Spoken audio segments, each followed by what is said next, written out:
Tapos ito ang statement ni Bongbong Marcos. Tingnan niyong mabuti.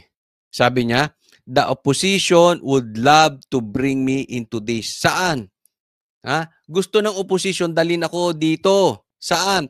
Isali siya dito sa problema ng nakawan, dito sa ghost projects. Dito sa mga flood control projects na wala naman multo. To include me in all of this. Itong this, yung ghost projects. But that's politics. Gusto nila akong tanggalin. See? Alam nyo kung anong gusto niya, ano? Ha? Narrative na nila yan. Dilaw. Yan ang naratibo ng dilaw. Ayaw namin sa mga magnanakaw. Ihinto ang korupsyon. Hindi kami pumirma sa budget. Sa BICAM, hindi kami pumirma. Pero hindi namin sasabihin, Marcos, resign. Dahil uupo si Sara. Di ba? Nabulungan to ng damonyo. Ha?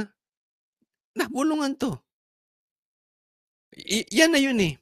So okay lang, kainin nila yung tae ni Marcos na dating isinuka na nila, na dating sinasabi nilang diktador, magnanakaw. Kainin na lang nila ngayon. Di baling nang magnakaw kayo, kaliwat kanan. Basta wag kang aalis kasi makakaupo si Sara. Ganyan ang naratibo nila.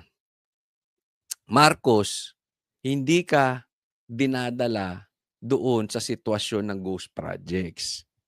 Ikaw ang nagdala doon sa sarili mo dyan sa ghost projects. Kayo ang kumita dyan, hindi naman kami.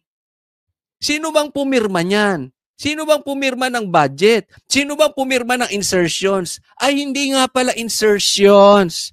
Pag majority, pag sirisa, pag dilawan, amendments. Hindi pala in-insert ni Risa. Hindi niya nilamas-lamas at in-insert. Inamend ni Risa. Ikaw pumirma nun. Ikaw ang naglagay mo sa sitwasyon sa sarili mo, sa alanganin. Di ba? Ikaw ang dinadala sa investigasyon, sa ebidensyang naglalabasan. Sa katunayan, kung pinatuloy mo si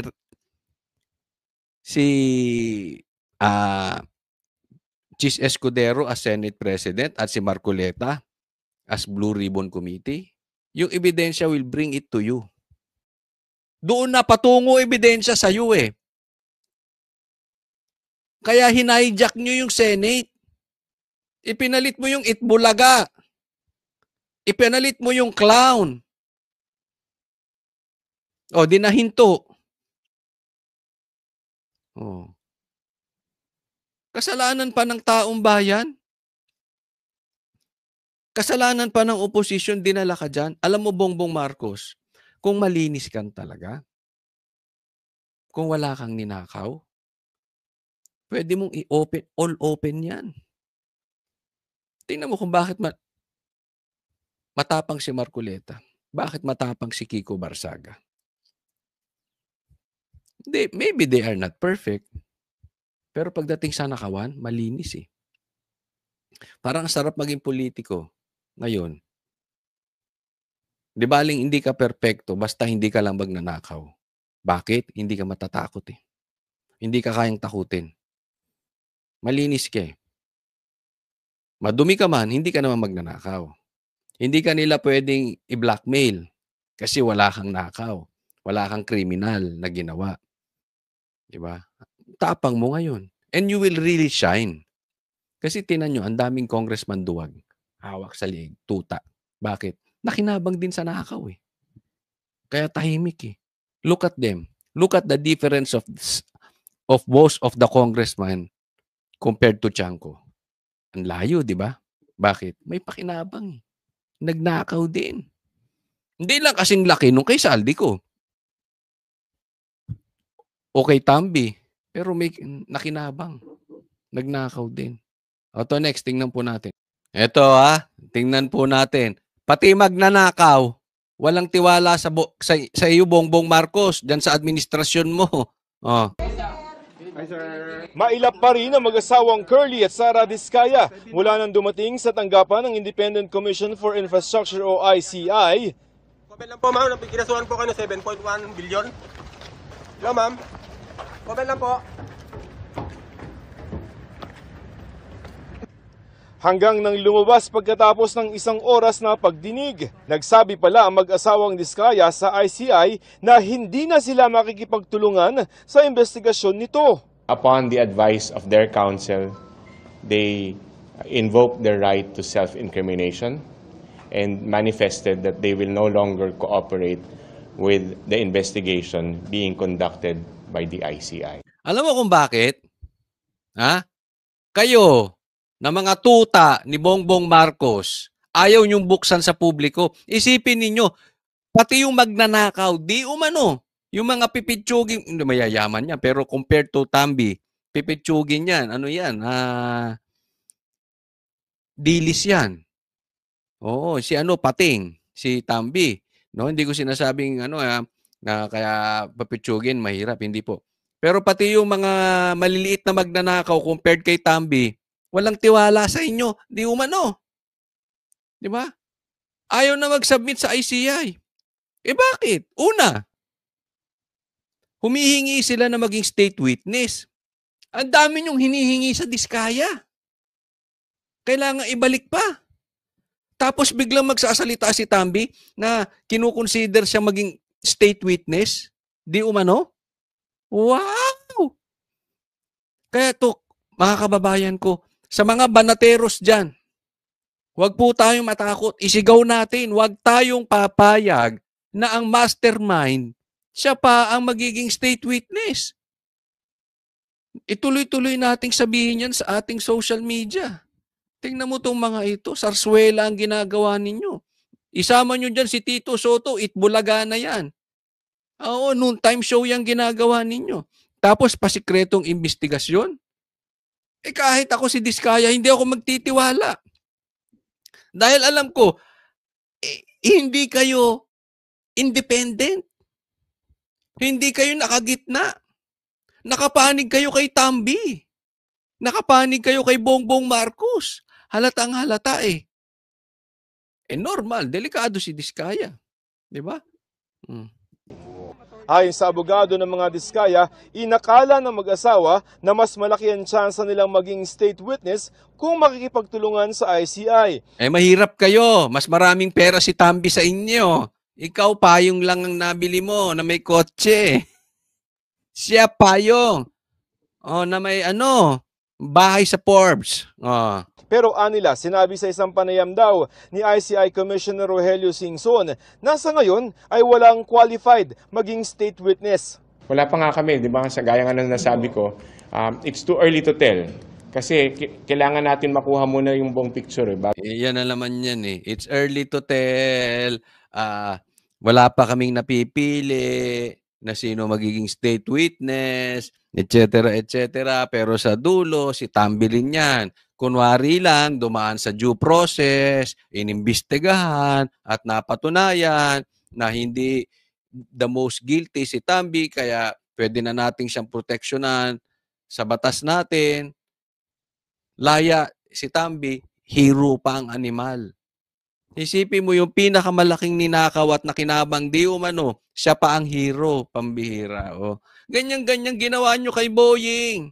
Dito hindi. Yung executive department, kunwari dadaan pa sa JBC, kunwari may due process, kunwari ganito, pinag-uusapan pa. Ganun din. Napanood na namin yan. Naku. Ako, wag natin lokohin ang taong bayan. 'Di ba?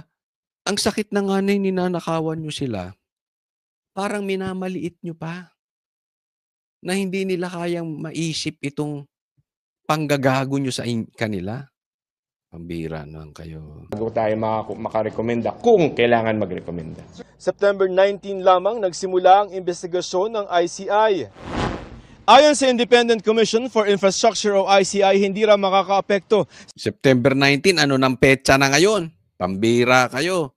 Yung tagal-tagal na sinabi ni Bongbong Marcos, ni wala nga kayo makakasuhan, ni hindi nyo nga mapauwi si ni hindi nyo makansela yung makansela yung passport ni Saldico. sa investigasyon na kanilang ginagawa ang hindi pakikipagtulungan ng mga diskaya. Nasa 16 na mga resource persons ang naipatatawag ng ICI at nakapagsumite na rin naman daw ng kanilang mga affidavit ang dalawa.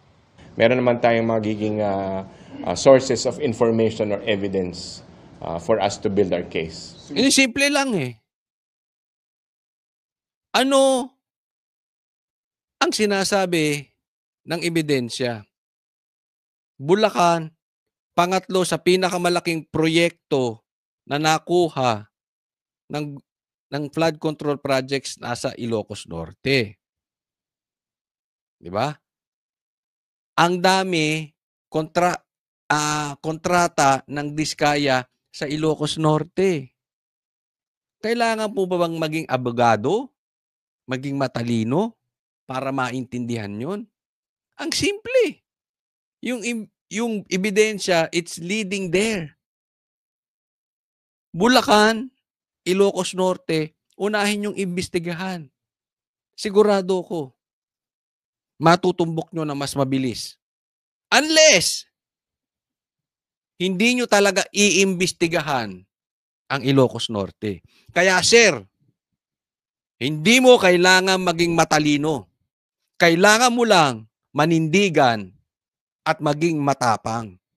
Kailangan mo lang maging independent gaya ng sinasabi ninyo na ang ICI is independent of the executive powers of the President. Tanong, kaya mong imbestigahan ng Ilocos Norte sa lalong madaling panahon? Hindi Kaya buwagin nyo na yung ICI. Yan ang sinasabi ni Guanzon, alisin nyo na yan. Panggulo lang kayo. Don't need them anymore.